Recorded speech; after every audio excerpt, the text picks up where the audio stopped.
예레미야서 1장 구약성경 1049페이지입니다. 1049페이지.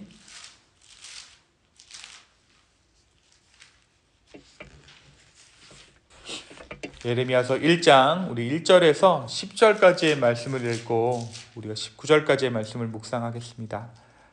제가 먼저 1절의 말씀을 읽겠습니다. 베냐민 땅 아나돗의 제사장들 중 hil기야의 아들 예레미야의 말이라.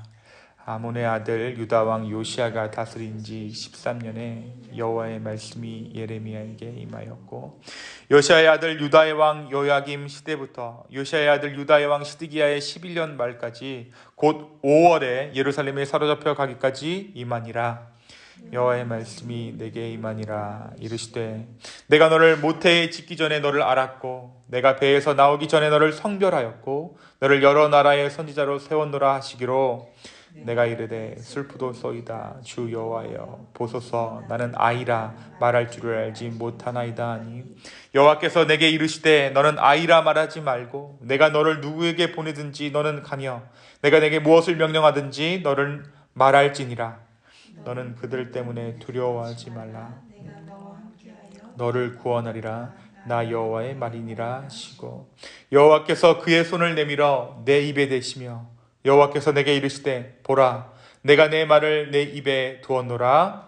보라 내가 오늘 너를 여러 나라와 여러 왕국 위에 세워 너가 그것들을 뽑고 파괴하며 파멸하고 넘어뜨리며 건설하고 심게 하였느니라 하시니라. 아멘.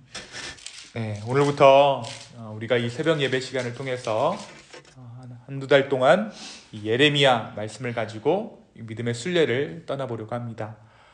구약 성경에는 총 17권의 선지서가 있습니다. 그 중에서 처음 5권, 이사야, 예레미야, 에가, 에스겔, 다니엘, 우리가 지난주까지 묵상했던 다니엘을 대선지서라고 하고, 그 다음 12권, 호세아부터 말라기까지를 소선지서라고 해요. 근데 이 구분하는 구분점은 그냥 길이의 차이입니다. 그러니까 긴 선지서는 대선지서, 짧은 선지서는 소선지서이죠. 우리가 오늘부터 함께 묵상하게 될 이 예레미야 선지자는 소위 험난한 시대를 살았던, 험한 꼴을 많이 보았던 선지자예요. 그는 시드기야 왕의 두 눈이 뽑히고 쇠사슬에 결박되어서 많은 백성들과 함께 바벨론으로 끌려가는, 그 포로로 끌려가는 그 비극을 목격했던 선지자입니다.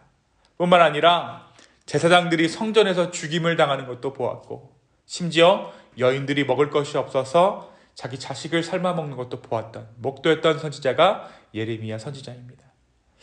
또 다른 선지자들에게 아내를 허락하셨던 것 같이 거는 달리 예레미야에게는 하나님께서 독신하라라고 말씀하세요. 그것뿐 아니라 표적을 행한 적도 없습니다. 능력이 없었던 선지자예요.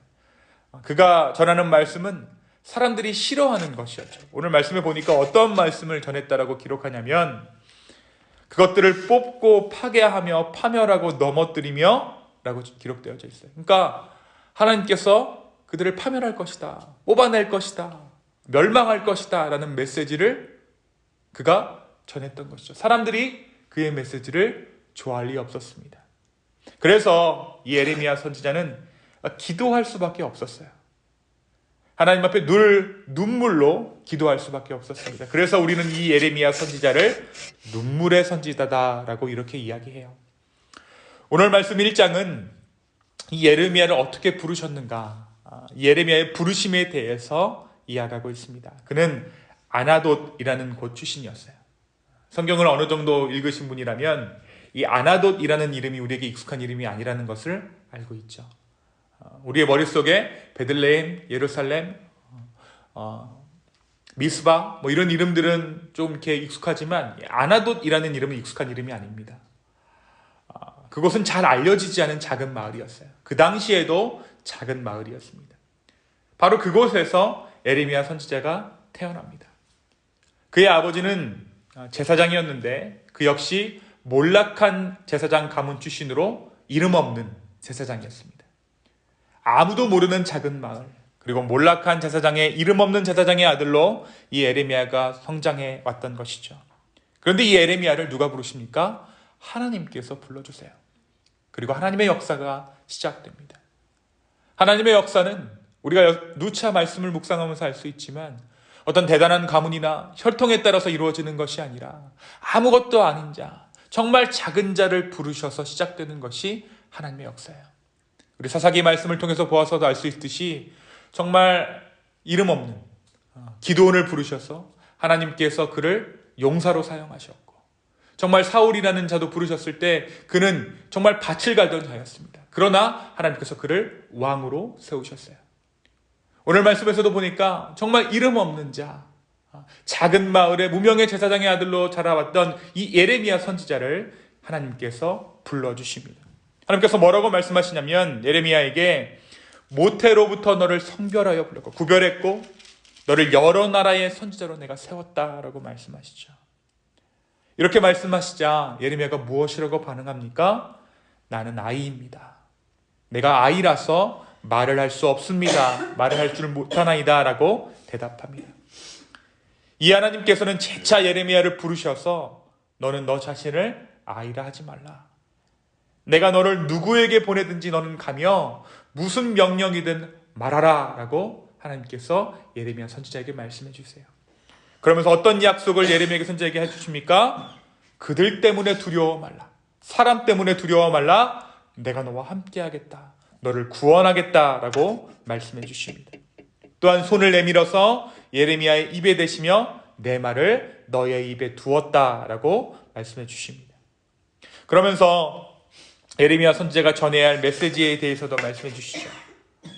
조금 전에 얘기했듯이 뽑고 파괴하고 파멸하고 넘어뜨리는 것이며 또한 건설하며 심게 하는 것이다. 이것이 내가 너에게 말할 메시지이고 너가 백성들에게 전할 메시지다 라고 하나님께서 예레미야 선지자에게 말씀해 주십니다. 그는 처음에 두 가지의 환상을 보게 됩니다. 첫 번째 환상은 살구나무 가지 환상이었어요. 이 살구나무라는 히브리 말이 이 지킨다라는 이 히브리 말과 발음이 유사해요. 그러니까 한마디로 하나님께서 아재 개그를 통해서 예레미야 선지자를 부르세요. 살구나무 환상을 보여주시면서 이 나무의 이름이 지킨다라고 하니까 내가 이 살구나무와 같이 내가 한 말을, 내가 너에게 한 약속을 지킬 것이야. 언어 유희를 통해서 하나님께서 예레미야를 부르십니다. 두 번째 환상은 북에서 기울어진 가마솥 환상인데 이는 북방 민족들이 예루살렘을 포위하고 멸망시킬 것을 예언하는 환상이었습니다. 그들이 멸망한 이유는, 예루살렘이 멸망한 이유는, 유다가 멸망한 이유는 그들이 하나님을 버리고 우상을 섬겼기 때문입니다. 이 가마솥 환상은 그것에 대한 심판을 하시는 것인데 이 메시지를 왕과 제사장들에게 전하라라고 하나님께서 명령하십니다. 이것이 예레미야에 대한 부르심에 대한 말씀이에요. 사랑하는 성도 여러분, 오늘 말씀 예레미야 1장이 우리에게 무엇을 말해주고 있습니까? 하나님은 먼저 끊임없이 격려하시는 하나님이세요. 예레미야는 요즘 말로 하면 자존감이 낮았던 사람이었습니다. 그는 작은 마을에서 몰락한 제사장의 아들로, 그 가문에서 무명의 제사장의 아들로 자라왔어요. 그래서 하나님께서 그를 부르셨을 때, 내가 너를 모태에서 짓기 전에 너를 선지자로 예정했다라고 부르셨을 때 내가 아이와 같습니다라고 이야기해요. 연소하고 작다라는 뜻입니다. 하지만 그런 그를 향해서 하나님은 격려를 거두시지 않으세요. 너를 작다 하지 말라. 내가 너와 함께 한다. 사람들을 두려워하지 말라. 또 손을 내밀어 예레미야 입에 대시며 하나님의 말씀을 너의 입술에 두었다라고 말씀해 주십니다. 하나님께서 저와 여러분을 부르셨을 때, 우리를 부르셨을 때, 어떠한 일을 맡겨주셨을 때, 우리에게 순종을 말씀하실 때, 이 기쁨의 교회 가운데 헌신해라 라고 말씀하셨을 때, 우리 또한 이러한 말씀일 수 있죠. 이 시대 가운데 이 작은 교회에서 또 이 땅에서 예수 그리스도를 믿는 것이 쉬운 일이 아닙니다. 나는 아직 미성숙합니다. 나는 무슨 일을 하기에는 신앙이 성숙하지 않았습니다 라고 말하고 싶어요. 나는 이런 성향인데 라고 하면서 하나님의 부르심이 반갑기는커녕 예레미야처럼 내 마음이 슬퍼질 수 있어요. 그러나 주님은 그런 우리들을 부르세요. 그렇기 때문에 우리를 부르십니다.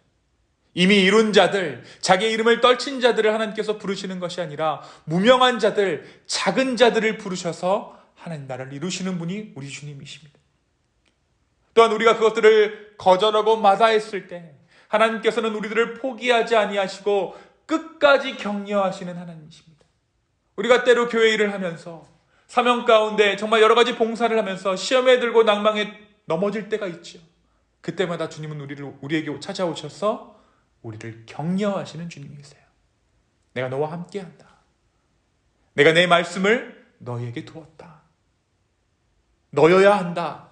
라고 하나님께서 말씀해 주십니다. 하나님의 격려는요, 말뿐인 격려가 아닙니다. 그 격려는 능력으로 함께 하시는 격려예요. 그래서 하나님께서 뭐라고 말씀하시냐면 내 말씀을 내 입술에 두었다라고 말씀하신 거예요. 말은 권력이고 말은 힘입니다. 하나님께서 무엇으로 세상을 창조하셨습니까? 말씀으로 세상을 창조하셨어요. 그러니까 예레미야에게 무엇을 주신 거예요? 말씀의 능력, 창조의 능력을 주신 거예요. 하나님의 격려는 능력으로 함께 하시는 격려입니다. 이 격려하시는 하나님을 만나는 오늘 이 아침 되기를 예수님의 이름으로 축원합니다. 또한 하나님은 예레미야가 무엇을 두려워하는지 알고 계셨어요. 하나님께서는 예레미야를 부르실 때 사람을 두려워하지 말라라고 2번이나 말씀하십니다. 두려워하는 사람. 오늘 말씀에 보니까 17절에 내게 명령한 바를 다 그들에게 말하라. 그들 때문에 두려워하지 말라. 두려워하는 사람이 생기면, 우리가 사람을 두려워하면 본능적으로 사람은요, 그 두려움의 대상을 증오하거나 해칩니다. 그래서 사람을 두려워하면 하나님의 뜻을 온전히 행할 수 없어요. 그래서 하나님은 예레미야가 하나님의 일을 하는 데 있어 가장 먼저 해결해야 하는 마음이 사람을 향한 두려움을 떨치는 것이라는 것을 알게 하세요. 사람을 두려워하지 않는 마음은 사명과도 같습니다. 하나님은 우리에게 사람을 두려워하지 말고 오직 하나님을 경외하라라고 말씀하고 계세요. 오늘 우리의 마음을 점검하기를 원합니다. 내가 정말 두려워하는 것이 무엇인가? 다시 한번 하나님 앞에 점검할 수 있는 이 아침 되기를 원합니다. 그리고 내가 두려워하는 누군가가 설령 나를 공격할 수 있지만, 칠 수 있지만 나를 넘겨뜨릴 수 없음을 하나님께서는 오늘 말씀을 통해 약속하고 계세요. 우리 19절 말씀을 다 같이 한번 읽어볼까요? 19절 말씀입니다. 시작. 그들이 너를 치나 너를 이기지 못하리니 이는 내가 너와 함께하여 너를 구원할 것임이니라. 여호와의 말이니라. 공격할 수 있고 칠 수 있지만 이길 수 없습니다. 무엇 때문에 그렇습니까? 하나님께서 함께 하시기 때문에. 하나님께서 우리를 구원하시기 때문에 그들은 결코 나를 해할 수 없습니다. 나를 이길 수 없습니다. 주의 일을 하려는 자에게, 예수 그리스도를 제대로 믿어보려고 하는 자들에게 하나님께서는 반드시 함께 하시고 구원을 베푸시는 주님이십니다. 오늘 이 아침에 이 예레미야를 부르신 하나님을 의지하여 다시 한번 주님 앞에 우리의 삶을 드릴 수 있는 저와 여러분의 이 기도 시간 되기를 예수님의 이름으로 축원합니다. 이 시간 함께 기도하시겠습니다. 주님, 오늘 예레미야 선지자에게 찾아오셔서 그들이 너를 치나 너를 이기지 못하리니 내가 너와 함께하여 너를 구원하겠다라고 말씀하신 이 주님의 말씀이 우리의 말씀인 줄로 믿습니다. 주님, 오늘 다시 한번 우리의 마음을 아버지 앞에 고정하여 정말 하나님 경외함으로 주 앞에 나아갑니다.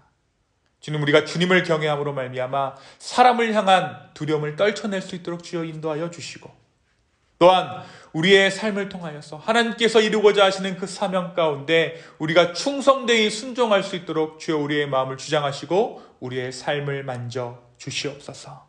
주님, 다시 한번 우리의 마음을 드립니다.